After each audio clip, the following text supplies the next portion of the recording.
Nafarroak koronavirusaren 69 kasu positibo berri zenbatu ditu astelenean, hoietako 9 berriozarren erregistratu dira. Pentsio sistema publiko eta duina bermatzea exigitu dute erretiratuek asteburuan Iruñan egindako manifestazioan.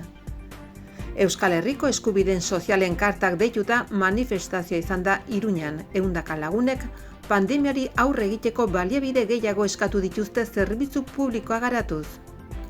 Palacio de Aroztegia SL hirugarren aldiz paratu du Joseba Otondo Baztango alkatearen kontrako salaketa hori dela eta gaur Iruñako epaitegian deklaratuko du Baztango alkateak. Nafarroko Memoriaren Institutuak Arantzadi Zientzia Elkarteko talde teknikoarekin elkarlanean Zigozeko hilerrian Zaragozan obiratutako 2 pertsonaren gorpuzkiak obitik atera dituzte. Abenduaren 3 Kondestable jauregian antolatutako ekitaldian Orreaga Fundazioa Juan Antonio Urbeltz sarituko du. Nafarroko araztegiak eguzki energia hornitzen hasiko dira, 116 tona CO2 isurtzea saihesteko. Moldaera klima aldaketaren aurkako beste borroka erakusketa 12 herritan jarriko da ikusgai asteartean Noainen. Nafarroko egoera eta bertan hartutako neurriak aurkeztu ditu. Kausaren ahotsak Karlismoren museoren aldi baterako erakusketa berria. Erakusketa 2021ko apirilaren 11 arte egongo da ikusgai eta mugimenduak sortutako propaganda aztertzen du. Nafarroaren eguneko musika jaialdiaren barne El Sexto Sentidorekin kontzertua osteguna abenduak 3 Olaztiko kulturetxean arratsaldeko 7:00. Nafarroaren eguneko musika jaialdiaren barne Joaquin Taboada hirukotearen kontzertua ostirala abenduak 4 Zangozan Karme Auditorioan arratsaldeko 7:00. Nafarroko eguneko musika jaialdiaren barne Los Flamingos talde tuterarra ostirala abenduak 7 Tuteran arratsaldeko 7:30.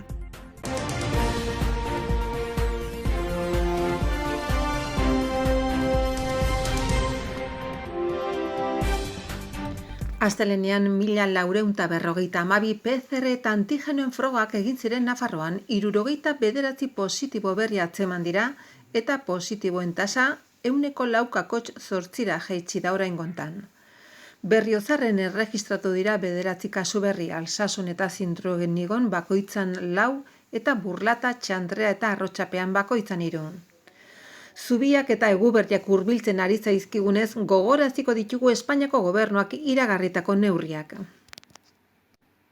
Bilkurei dagokionez etxe berdinean bizi direnen arteko bilkurak egitea hobesten da. Elkarrekin bizi ez diren familiako kiden kasuan gehienez ere 6 lagun elkartu ahal izanen dira, ohiko prebentzio neurriak hartu behar dira, maskararen erabilera, distantzia, kontaktuen minimizazioa eta etxetik ez atera, koronavirus sintomak izan ez gero. Lagun arteko bilkuretan gehienez ere 6 lagun elkartu ahal izanen dira eta beti ere kanpoan egin beharko dira, ohiko prebentzio neurriak hartuz. Mugikortasunari dagokionean, probintziatik ez ateratzea gomendatzen da. Probintziatik ateratzeko auto egiten denean, maskara erabiltzea, eskuak maiz garbitzea eta distantzia mantentzea beharrezkoa da. Atzerrira bidaiatzea erabakitzen dutenek aintzinetik bidaiatu nahi den herrialdeak ezarrita dituen baldintzen berri izan behar da. COVID-arengatik arriskuan dauden herrialdetara bidaiatuz gero, itzulerakoan PCR negatiboaren frogagiria izan behar da. Eguberritan etxera itzultzen diren ikaslek aintzinako egunetan kontaktu sozialen murriztapena eta ohiko prebentzio neurriak hartu behar dituzte. Azkenik ekitaldiei dagokionez etxeratze agindua probintzia bakoitzak ezarriko du. Nafarroaren kasuan gaueko 11:00 goizeko 6:00, abenduaren 24 eta 31 ordu batetik 6:00 izanen da etxeratze agindua. Eguberritako kabalgatak ez egitea gomendatzen da eta honen ordez osasun segurtasuna bermatzen duten alternatibak egitea proposatzen da. Kirol jarduerak egin ahalko dira beti ere etxeratze agindua errespetatzen bada. Parte hartzaileen arteko kontaktua minimizatu beharko da eta ez da publikorik izanen.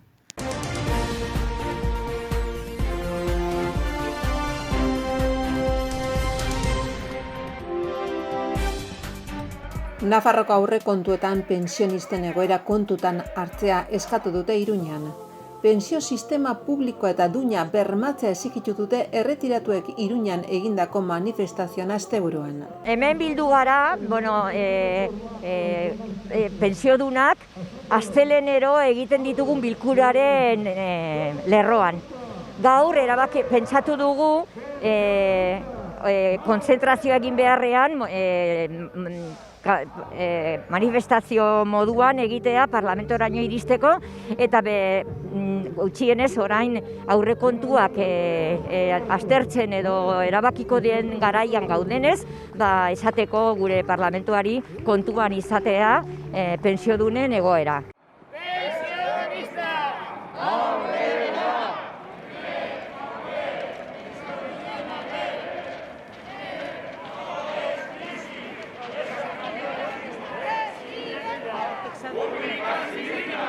Hogeita 5.000 pertsona baino gehiago daude 1.800 eurora iristen ez direnak, edo hortik askoz ere behera jasotzen dutenak. Orduan guk eskatzen dugu gutxienekoa mundu guztiak 1.800 euro horiek izatea. Eta orain Pacto de Toledoko pakto horrekin,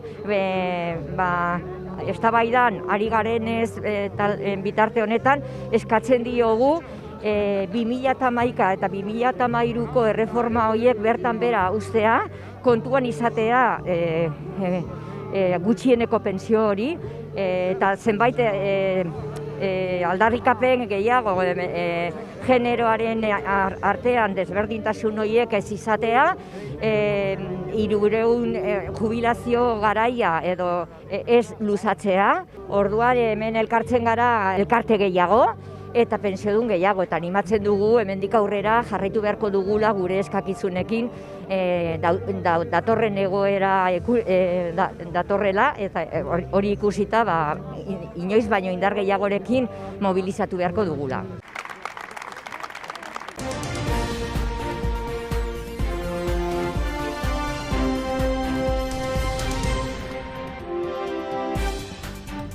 Euskal Herriko eskubideen sozialen karta deituta manifestazioa izan da asteburuan Iruñan. 100 lagunek pandemiari aurre egiteko baliabide gehiago eskatu dituzte, zerbitzu publikoa garatuz. Krisiak kapitalak ordain dezala eskatu dute manifestariek eta horretarako ondasunaren banaketa justu bat aldarrikatu dute. Zerga politika berri bat beharrezkoa dela eskatu dute jendarteak dituen erronka berriei heltzeko. Bada momentua zutitzeko, enpleguaren alde eta etorkizunaren alde.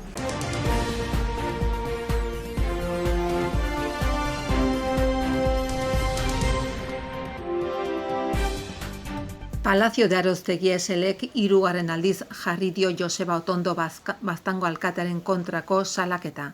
Hori dela eta abenduaren 1 gaur Iruñeko epaitegian deklaratzen ari da Baztango alkatea.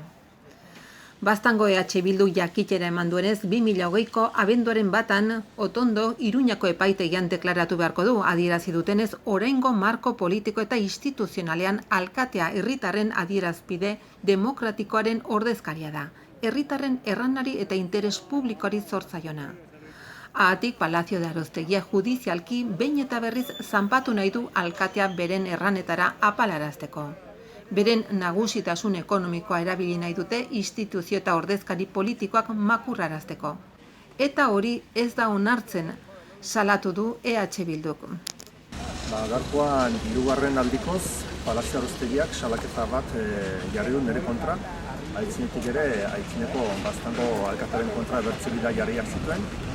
10 herritarren kontrako bertze salaketa batzuk jarriak ditu. Baztango aitzineko udal gobernuko batzorkideen kontra ere bai, beraz 10 herritarrek Palacio Aroztegiaren jazarpen judiziala jasan dugu eta jasaten ari gara. Jazarpen judizial hau gertatzen ari da Palacio Aroztegiak eztabaida soziala galdu delakoz, eta eztabaida soziala galdurik inposaketa da gelditzen zaion modu bakarra proiektuarekin aitzinderat egiteko. Inposaketa aldi berean kontrako iritziak apalarazteko eta isiltzeko, eta inposaketa Baztanen aldarri ozen zabal eta nagusia dena isiltzeko. Hau da, baztandarrek ez dutela Aroztegiko pelotazorik nahi, ez dutela Aroztegiko proiektua ontako ikusten Baztango garapen sozioekonomikorako. Palazio Arostegiak duen ahalmen ekonomiko guztia baliatuz dabile, erran bezala kontrako iritzia eta baztandarren iritzia isilarazteko.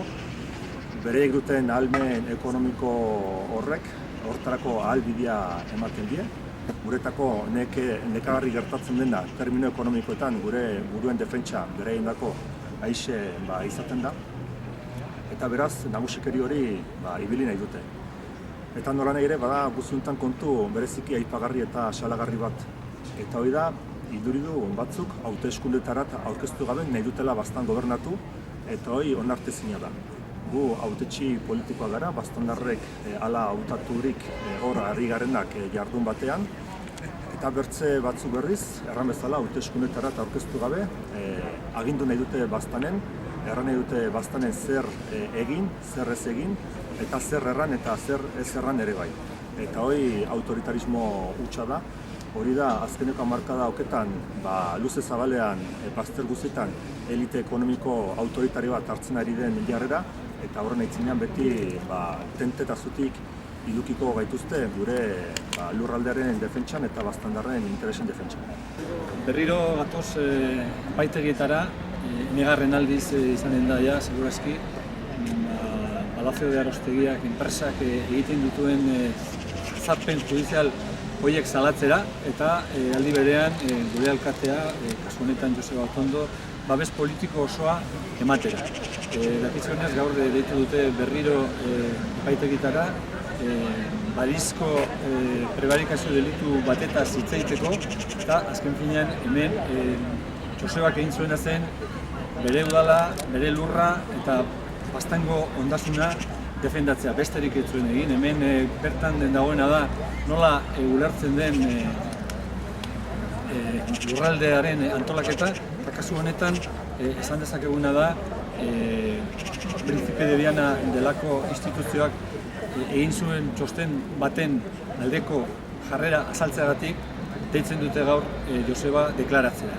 Txosten horretan aipatzen zen Palazio de Arostegiak enpresak egin nahi duen proiektua ez datuzela bat Baztango izaerarekin eta batez ere nahi zuena egin ezin dela egin. Horregatik deitzen dute, horregatik salatu nahi dute eta guk horregatik babes politiko osoa eman nahi diogu gure alkateari eta Baztango Euskal Herria bilduri.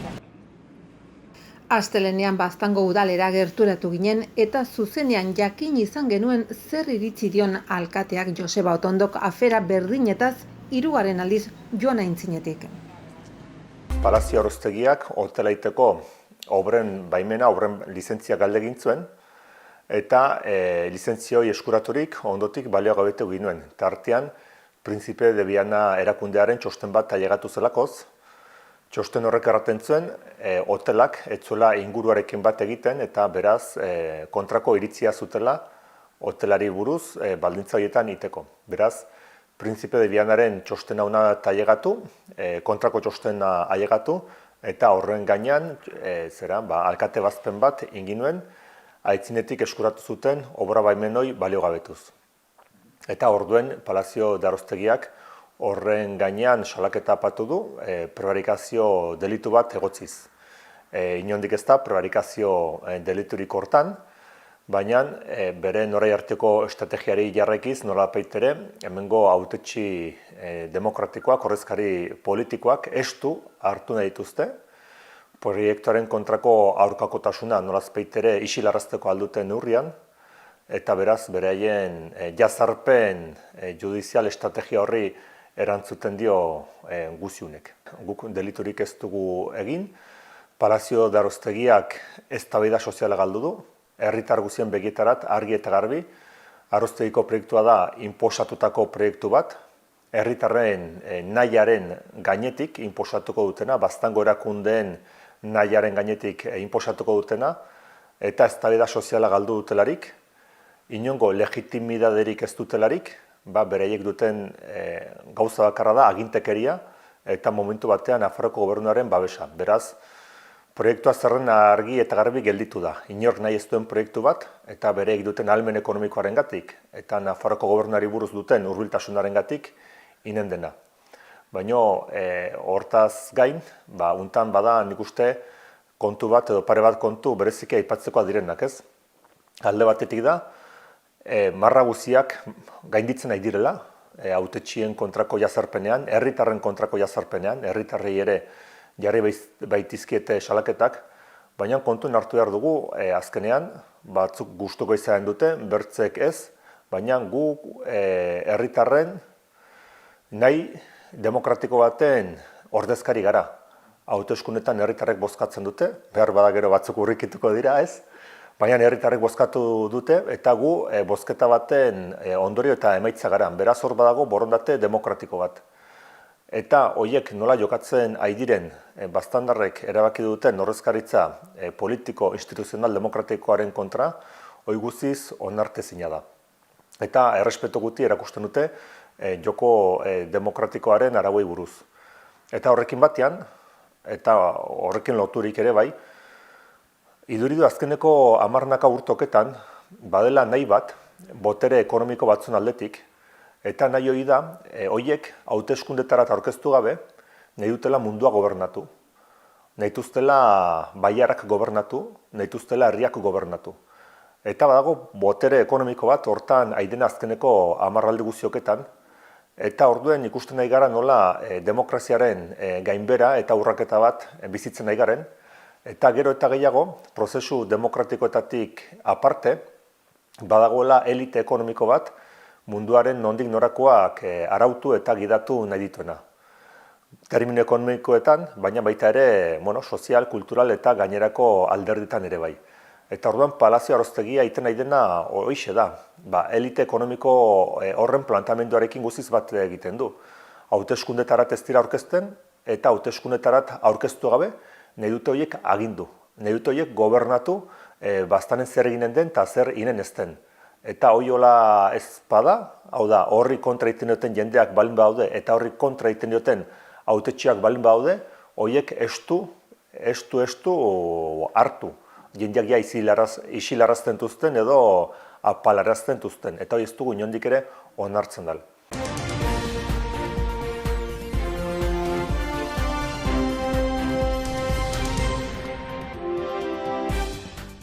Nafarroko Memoriaren Institutuak Aranzadi Zientzia Elkarteko talde teknikoarekin elkarlanean Zigozeko hilerrian Zaragozan hobiratutako 2 pertsonaren gorpuzkiak hobitik atera ditu pasaden asteburuan.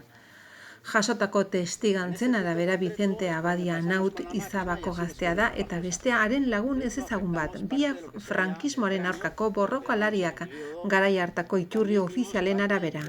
Aragoi errekan itxota hil zirenak, Nafarroko gobernuak ohar baten bidez jakinarazi duenez. Antza denez, Vicente Abadia eta bere laguna Espainiako Alderdi Komunistako kideak ziren eta nazioarteko sorosle gorriaren funtsak leku aldatzen ari ziren. Operazio horietako batean, 1958ko apirilean, Guardia Zibilaren kontrol bat ikustean ibaia zeharkatuz saiesten saiatu ziren eta bertan ito egin ziren. Vicente eta bere laguna desobiratzea laginak zeniten DNA-eri alderatuta, ondoren baieztatzen bada Aragoiko gobernuko kultura ondarearen zuzendaritza nagusiarekin memoria demokratikoaren arloko lankidetza hitzarmen bat sinatzeko egindako elkarrizketen hasiera litzateke. 2015ean programa martxan jarri zenetik 115 pertsonen gorpuzkiak berreskuratu dira. Vicente Abadia Anaut Izaban jaio zen 1913an. Errepublikar garaian UGT sortzen saiatu zen eta estatu kolpe militarraren ondoren Frantziara ihes egin zuen, baina Barcelonara itzuli eta gazte sozialistetan sartu zen. 1939an gerra bukatu zenean, Argeles Sourlemer kontzentrazio esparruan amaitu zuen. Ondotik Gurseko zelaiarekin egin zuen lan lotura bezala, baina atxilotu eta hainbat konzentrazio esparrutara eta langileen batailoi batera eraman zuten. Alemanengatik ere ihes egitea lortu zuen eta ondoren erresistentzian sartu zen Mauleon, Tarbes eta Montoriren askapenean parte hartuz.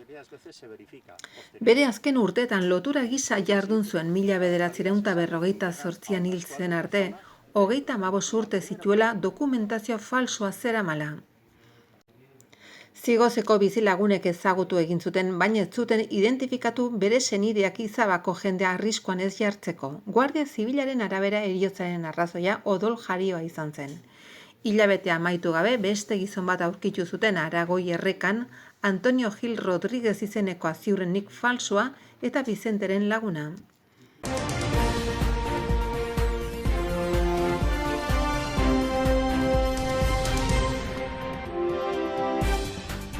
Aurten pandemiak agintzen du, abenduaren 3 antolatutako ekitaldia bertan behera uztea erabaki du Orreaga Fundazioak. Horren ordez, Kondestableren jauregiko ekitaldi batera mugatuko da.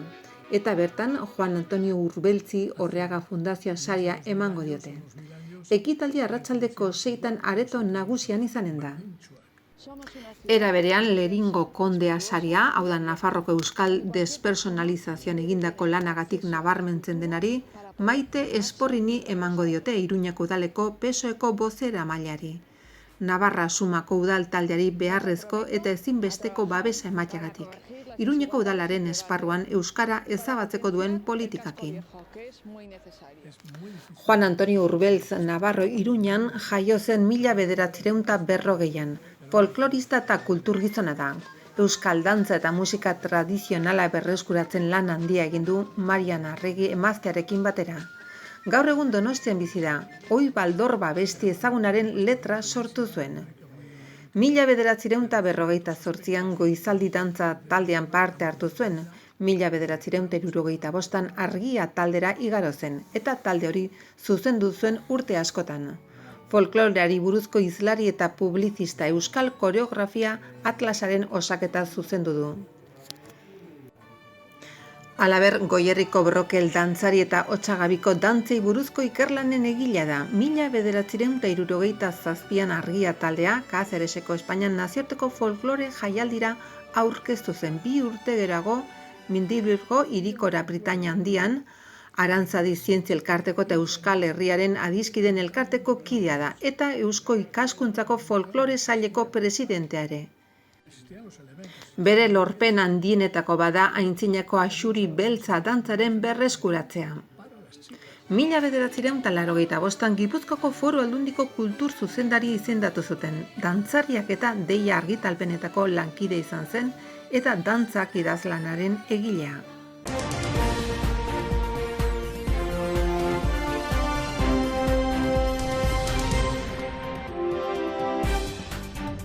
Eguzki energia urak arazteko eta urtero 116 tona karbono dioxido atmosferara askatzea saihesteko Ablitas, Buñuel, Cabanillas, Fustinana eta Riba foradari zerbitzu ematen dien Tuterako, Tafalla Herriberriko, Beire Pitilaseko eta Ebro beherako araztegietan panel fotovoltaikoak instalatzeko Nafarroko gobernuak hasi duen proiektuaren helburu nagusietako bat da.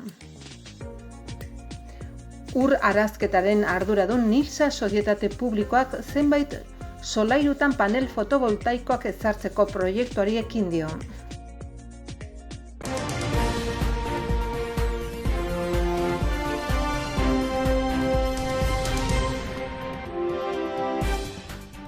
Moldaera, klima aldaketaren aurkako beste borroka divulgazio erakusketa ikusgai gaurtik aintzinera, Noengo kulturetxean. Erakusketa horretan klima aldaketara nola egokitzen garen aztertuko da. Nafarroko egoera laburbilduko da eta foru komunitateko klima aldaketaren arazoi aurre egiteko hartu diren neurrietako batzuk nabarmenduko dira.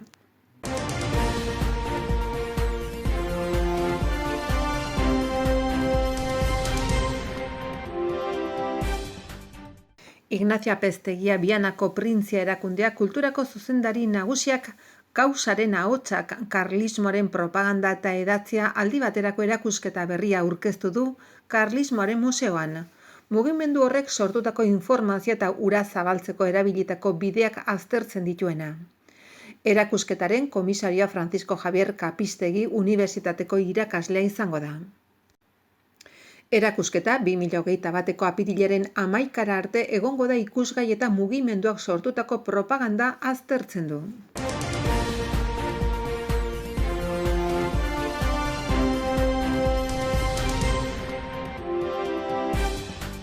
Seda, mujeres de amor, mujeres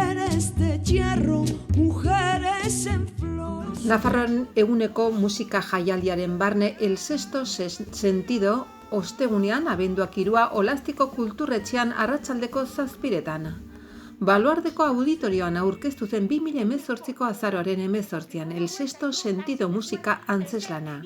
60 minututan genero indarkeriaren biktima den Sofiaren errealitatea erakusten saiatzen da obra.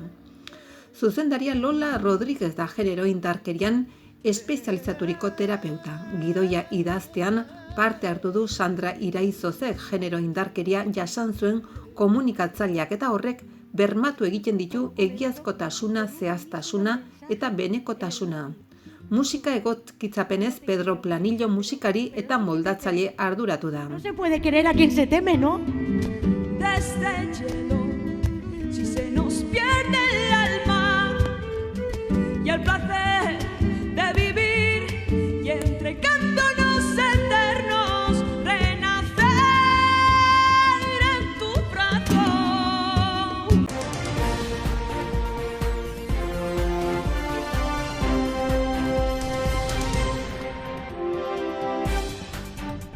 Nafarroaren eguneko musika jaialdiaren barne ostirala abenduak 4 Zangozako Carmen Auditorioan arratsaldeko 7:00 Joaquin Taboada hirukotean. Omenaldi bada 80ko eta 80ko hamarkadetan gure bizitzetan agertu ziren eta zenbait irratsaiotan Radio Irueko Dialogo Ziru ahaztezina hemen 80ko musika pribada entzun genitzaken musika berri guztiei eskenia. Musika bere biziko garrantzia izan zuen entzule eta musikagile belaunaldi oso batentzat. Doinu haietan bestelako bide bat aurkitu zuten, estiloen arteko fusioa eta musika proposamen ikuspegi estetiko berria. Tresen dialogos birsortzea da ez imitazioa joko den kantu bakoitza espresuki moldatu da biolin, biolontxelo eta piano hirukoterako abesti batzutan akorde ere badago. Ezinezkoa izanen balitzazeke jatorriz sortu ziren bezala ematia, hain da Zabala New Age puruenetik musika elektronikora bitarteko talde moten eta estiloen aniztasuna.